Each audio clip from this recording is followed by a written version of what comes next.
Growing up, going on a cruise was something that I thought only wealthy people could afford to do. Maybe that was because my folks really weren't all that much into vacations in general.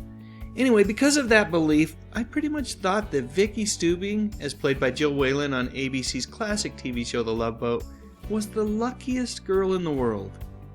Making her debut during one episode of Season 2, by the time Season 3 was in full swing, Vicki was pretty much a regular on the show.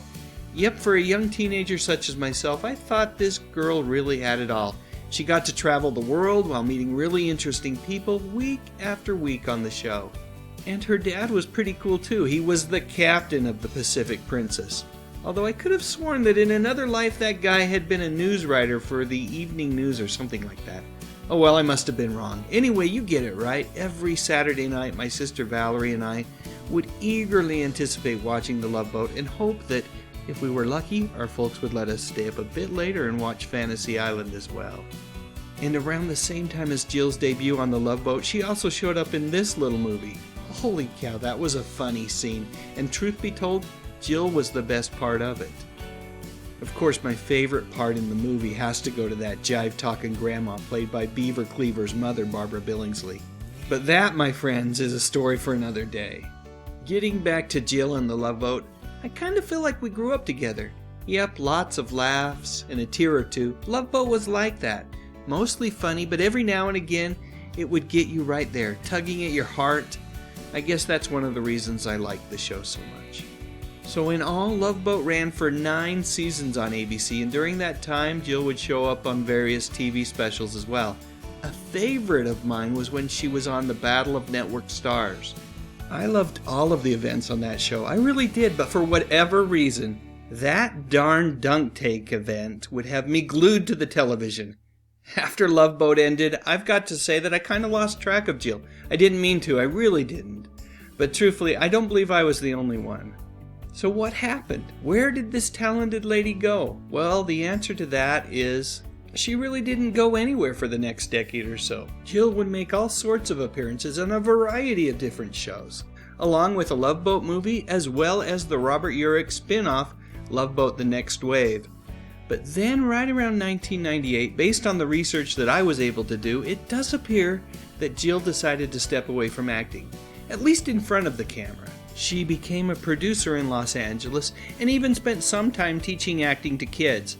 And along with her career change, Jill and her husband also started a family. With all that going on, it seems fair to say that she was just living her best life, and at least for a while, that appeared to be enough. At least until 2012 rolled around. And then for whatever reason, Jill was back and busier than ever. The first thing that I noticed was when Jill made an appearance along with longtime friend Charo on the ABC television program Celebrity Wife Swap. And she also started a podcast with Brian Phelps, one half of the famous LA radio duo, Mark and Brian. And roughly around the same time, Jill also appeared in the family-oriented holiday film A Christmas Tree Miracle, which, by the way, you can watch in its entirety here on YouTube. Not a bad little movie, if you ask me. A couple of years later, Jill made a cameo appearance on The Bold and the Beautiful, appearing as a group counselor for a couple of episodes. This wasn't the first time that Jill had appeared on a soap opera, having made a guest appearance on The Young and the Restless way back in 1997. And then, in 2015, Jill was named Celebrations Ambassador for Princess Cruises.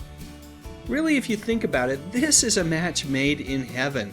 Over the years, Jill has found ways to stay connected with the cruise line that made her famous, and this official role is pitch perfect.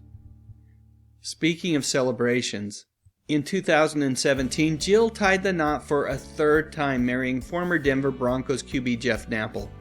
Things really seem to be clicking for Jill these days. In fact, nowhere was this more evident than on the Today Show's interview with the cast of The Love Boat to celebrate that show's 40th anniversary. I know, how can that show be 40 years old? But it is. Trust me, I've done the math. Anyways, you can see this interview is also available right here on YouTube. It's a fun one to watch, and Jill, as always, is a hoot. For those wanting to keep track of Jill on social media, she has a strong presence on both Facebook and Twitter. In fact, it was on Facebook where I learned about another one of Jill's projects, a new movie called Take It From the Top, directed by Isaac the bartender himself, Mr. Ted Lang. The show appears to be inspired very loosely by Jill's life, but from what I can tell it also appears to deviate substantially from real-life events to take the film into some fairly comedic places. I haven't seen it yet, but I sure would like to. It really looks like fun. One final thing that you can watch on YouTube is a great video that's been posted by Princess Cruises on their official channel. The video is all about family and features Jill's 2 sons. All in all, it's a very cool video in which Jill also celebrates her 50th birthday. Check it out when you get a moment and you'll see exactly why it makes a ton of sense for Princess Cruises to align themselves with this talented lady. Okay, let's end this video here. Charo and Vicki. I loved those episodes of Love Boat where Charo would show up as April Lopez. There were a bunch of them. Did you know that Charo is also an amazing flamenco guitarist? Yep, she's one of the best out there. Just like Jill, there's way more than meets the eye with that lady. Alright, now it's your turn. Please share your memories in the comments section. And while you're at it, I would appreciate a thumbs up. Maybe even subscribe to my YouTube channel. I talk about music, movies, and television, mostly from the 50s, 60s, 70s, and 80s. You know, the good stuff. But most importantly, and as always, thank you so much for watching.